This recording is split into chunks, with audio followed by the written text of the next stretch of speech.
디도서 2장 9절입니다. 여기 종들이 나옵니다. 이게 노예를 의미하는 것이고 신약 성경에서는 종 노예에 대한 교훈이 많이 주어지고 있습니다.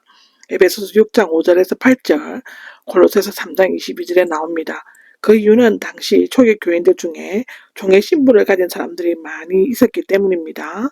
바울은 노예 제도를 찬성한 것이 아니라 모든 사람이 하나님 앞에서 죄인이며 믿음을 통해 하나님의 자녀가 될 수 있으며 자신들의 삶을 통해 하나님을 영화롭게 해야 한다고 말함으로써 사실상 노예 제도를 인정하지 않고 평등을 주장하였다는 것입니다. 갈라디아서 3장 28절에 나오죠. 종에 대한 교훈에 대해서는 디모데전서 6장 1절에 나옵니다. 다른 사람들을 섬기는 자들은 5가지 요건을 갖추어야 한다는 것이죠. 11절에서 14절까지는 모든 사람을 위한 하나님의 은총에 대한 얘기입니다. 바로 앞에 10절에서 하나님에 관한 가르침을 빛낼 수 있게 될 것입니다 라고 말했지만 여기에서는 하나님의 가르침이 어떤 것이며 각 분류의 교인들에게 근면의 근거를 제시하고 있죠. 왜냐하면 지금까지 주장해온 것들에 대한 신학적 기초가 된다는 사실을 암시하고 있습니다. 구원을 나타났다 11절에 구원을 가져다 주는 이라고 하는데요. 하나님께서 모든 사람에게 구원을 가져다 주신다는 만인 구원을 의미하는 것이 아닙니다. 하나님의 은혜가 종이든지 이방인이든지 모든 사람에게 나타난 복음의 보편성을 나타내는 것이죠. 하나님의 은혜는 바울 신학의 출발점이며 그리스도 안에서 인간에게 값없이 주어지는 일반적인 호혜 또는 넘치는 사랑을 의미하는 것이라고 로마서 5장에는 얘기하고 있습니다. 이 은혜와 사랑으로 인하여 우리는 도덕적 성취나 종교적인 행위에 관계없이 구원을 받았다입니다. 에베소서 2장 8절에서 9절에 기록되어져 있죠. 이 은혜는 가르침이다 라고 11절에 나오는데 이 은혜는 우리에게 경건치 않는 것과 세상적인 정욕들을 버리고 이 세대에서 자제하고 의롭고 경건하게 하나님께 대한 그분만을 경외하고 그 뜻을 쫓아 행하며 또한 경건한 태도를 가지는 것을 말하고요. 그것을 살리고 가르칩니다 하는데 이 구절은 은혜를 받은 자는 전체적으로 불신앙과 거기에 속하는 욕망을 버리고 덕행을 갖추어 이 세상에 살아갈 것을 권면하고 있는 것입니다.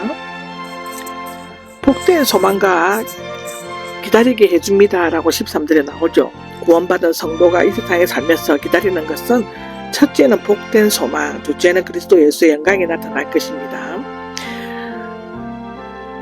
즉 예수님 재림을 말하는 것이죠. 그날에는 재림의 주인공 영광스럽게 나타날 것이고 성도들을 영접하여 영광스럽게 하실 것입니다. 예수님을 형용하는 구절은 본문을 한 위격으로 보고 우리의 위대하신 하나님 구원자 예수 그리스도로 번역할 수 있지만 두 위격으로 보고 우리의 위대하신 하나님이시며 구원자이신 그리스도 예수입니다. 두 인격으로 구분할 때 그렇다는 것이죠. 아마도 그것이 더 나은 해석일 것 같습니다. 신약 성경에는 종종 예수님의 신성을 나타내기 위해 예수님을 하나님이라고 부르고 있는 것도 있습니다. 그리스도께서 하시려는 것입니다 라고 14절에 나오는데 앞절에 그리스도를 설명하고 있습니다. 그리스도께서는 우리를 위해 자신을 내어주셨는데 그 이유는 첫째 모든 불법 즉 하나님의 계명을 어기는 행위에서 우리를 속량하시고 문자적으로 속전을 지불하고 석방시키다 마치 노예된 자를 그 주인에게 값을 주고 해방시키듯 그리스도께서 자신을 속전으로 주고 죄의 노예가 된 우리를 해방시키는 것을 말하는 것이죠. 두 번째로는 깨끗하게 하셨어입니다. 그리스도께서 자신의 몸을 속죄 제물로 드려 단번에 깨끗하게 하신 것을 나타내는 것이죠. 여기 선한 일을 열심히 하는 자기 백성인데 그것은 선한 일을 열심히 하는 자기 백성이 되게 하시려는 것이라고 것인데 말하자면 하나님께서 성도를 택한 백성으로 삼으신 것은 하나님의 뜻대로 살면서 선한 일에 열심을 내도록 하기 위함입니다. 따라서 성도들은 무슨 일을 하든지 간에 모든 것을 하나님의 영광을 위해서 해야 한다는 것이죠. 고린도전서 10장 31절에 나옵니다.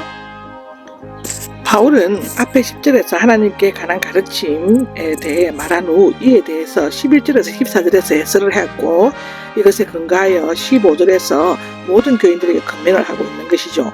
큰 권위를 가지고 책망하십시오인데 이것들은 가리키는 것입니다.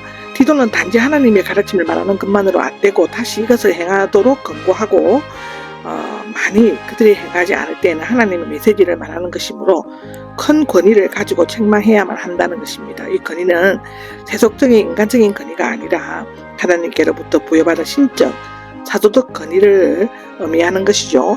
아무도 하십시오 없인 여기다인데 아마도 디도가 교회 일을 관리하고 다스리는 데 대해 좋지 않게 생각하는 자들과 그가 할례받지 않은 헬라인이라고 무시하는 자들이 있었던 것 같습니다. 이러한 권고는 디모데에게도 주어졌는데 무엇보다도 디도가 사람들에게서 업신여김을 당하지 않게 되려면 스스로 가르치는 바와 행하는 바가 일치되어 모든 사람이 본보기가 되어야 한다는 것입니다.